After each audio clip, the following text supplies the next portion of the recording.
Hi, I'm Susan Taylor with Scripps Health in San Diego, California.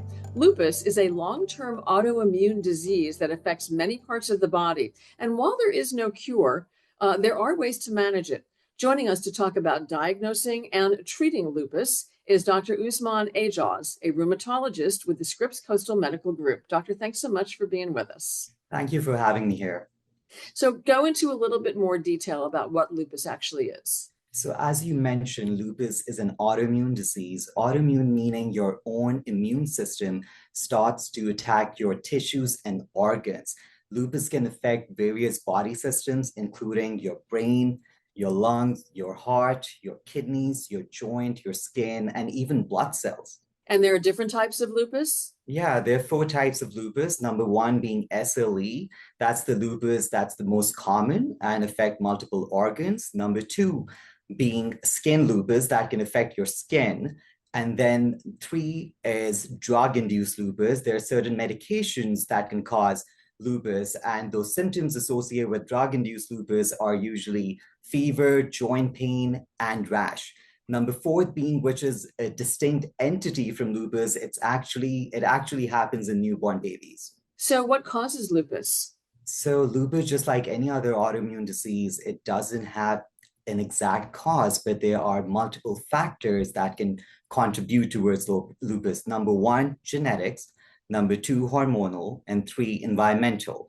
So you need to have the genes that can predispose you to getting lupus, and then you have to come across this environmental factor that can trigger your lupus. Environmental factor meaning drugs, medications, even sunlight or infections. Let's go back to the genetic factor. If a family member has lupus, what are your chances of getting it? So if you have a family relative that has lupus, you have a 16-time higher likelihood of getting lupus during your lifetime. So what are the symptoms of lupus? Lupus has a variety of symptoms. So I'm going to categorize those symptoms into non-specific and specific. Non-specific symptoms usually results from underlying inflammation, which is like flu-like symptoms, feeling run down, fatigue, low-grade fever, and body aches. Specific symptoms, you see rashes, which are photosensitive, meaning when you go out in the sun, you break out into a skin rash. The most common being the butterfly rash that we see on the cheeks and on the nose.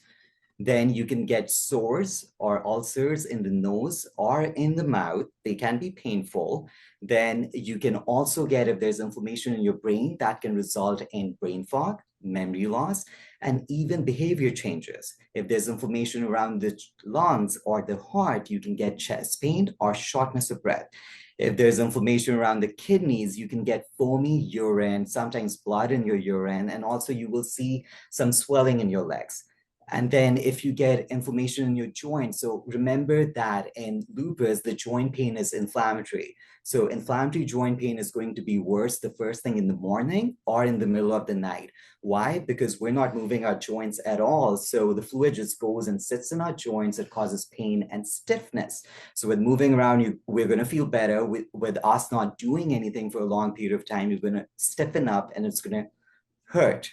Then lupus can also affect the blood. It can cause increase in bleeding. It can even cause increase in clotting. Then these are some of the symptoms of lupus. But it's kind of hard to diagnose, right? Because there's lots of reasons why your joints and your muscles would ache, why you might have brain fog. Definitely. So that's one of the challenging features of lupus. It's like solving a puzzle because you have so many symptoms, so many diverse symptoms in this condition, and these symptoms mimic those of other conditions. So you have to rule out a lot of other things before you get to the diagnosis of lupus. Also, there's no single diagnostic test for lupus. The most common test that doctors or patients associate lupus with is actually called ANA, or anti-nuclear antibody, that your immune system makes when it's overstimulated. So yes, a person who has lupus, 95 to 98% of the time, you will have a positive ANA. But if you have a positive ANA, it doesn't mean you have lupus. There are multiple other causes that can give you positive ANA.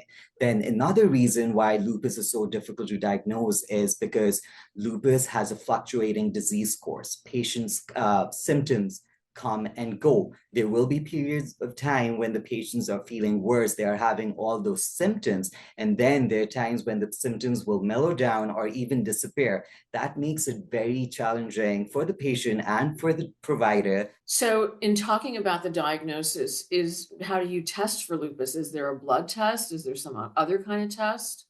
Yeah, so as I mentioned, there's not a single diagnostic test, but there are multiple factors. So it's like putting the pieces of puzzle together. So number one, you have to take the signs and symptoms from the patient, do a proper physical examination, then run some blood tests. As I mentioned, one of them being ANA, anti-nuclear antibody. Then you check the complete blood count with checks for white blood cell count. Sometimes lupus can decrease that. Then lupus can cause anemia as well. It can cause low platelets, which puts you at increased risk of bleeding. Then you have to check the liver and the kidney function.